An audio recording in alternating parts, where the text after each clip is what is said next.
Mon ami François, bonjour. Nous faisons un effet d'abord, vous voyez, de...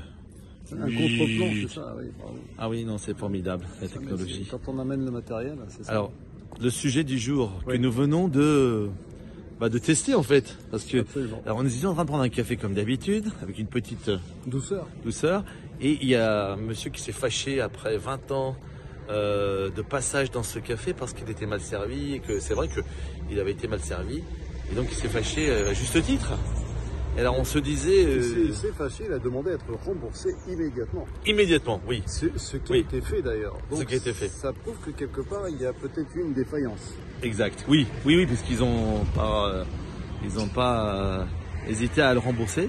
Quoiqu'il a insisté quand même. Enfin bon, c'était pour dire quand même que quand on va quelque part pour être un peu bien, comme nous, parfois pour se retrouver quelque part, est-ce que ça vaut le coup de se fâcher d'un côté? Est-ce que ça vaut le coup aussi pour les serveurs d'être un peu pas très gentils ou avenants?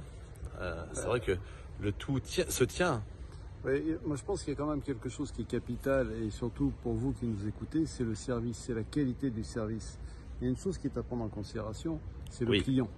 Oui. Le client et le client. Vous avez tous entendu parler que lorsque vous choisissez un commerce quelque part, on parle d'emplacement. Or, il y a une chose qui est capitale, c'est le client. C'est le client qui... Oui, même si l'emplacement... Oui. Et si vous faites un très bon service, les gens viendront. Il y a des restaurants, par exemple, qui sont dans des endroits très paumés, Oui. mais qui attirent... Qui attire. Mais la qualité du... Aujourd'hui, tout est basé sur le service.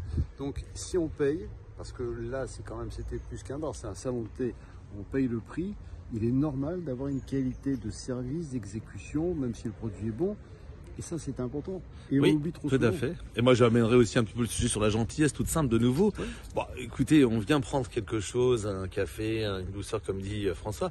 C'est pour se sentir bien et c'est un échange. C'est Un partage de gentillesse, peut-être. Vous offrez quelque chose, même si vous le payez, oui, je sais. Mais il n'y a pas que l'argent qui est en cause. Là, il y a aussi le fait d'être avenant. La bienveillance. La bienveillance, la gentillesse. Oui, bon, on en parle, mais là, franchement, c'est même pas une bienveillance, c'est naturel. Enfin, c'est de l'hospitalité, quelque part. Hein. Surtout N'oublions pas l'hospitalité. Remontons l'hospitalité au rang qui le mérite.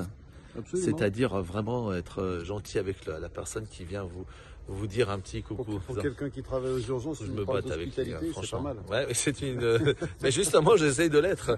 Hospitalier, comme dans l'étymologie du terme. C'est ça. Allez, déjà, il faut que je me le trimballe, lui. Bon, alors, c'est hospitalier avec François aussi. Toi, hospitalier avec moi. D'accord?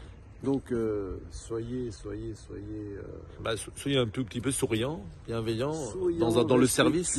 Bienveillant, et le client est le plus important. Donc, si vous nous écoutez, que vous êtes dans le métier de la vente, du commerce et le métier avec les autres, métier de bouche. c'est capital. Donc, bon, voilà. à bientôt.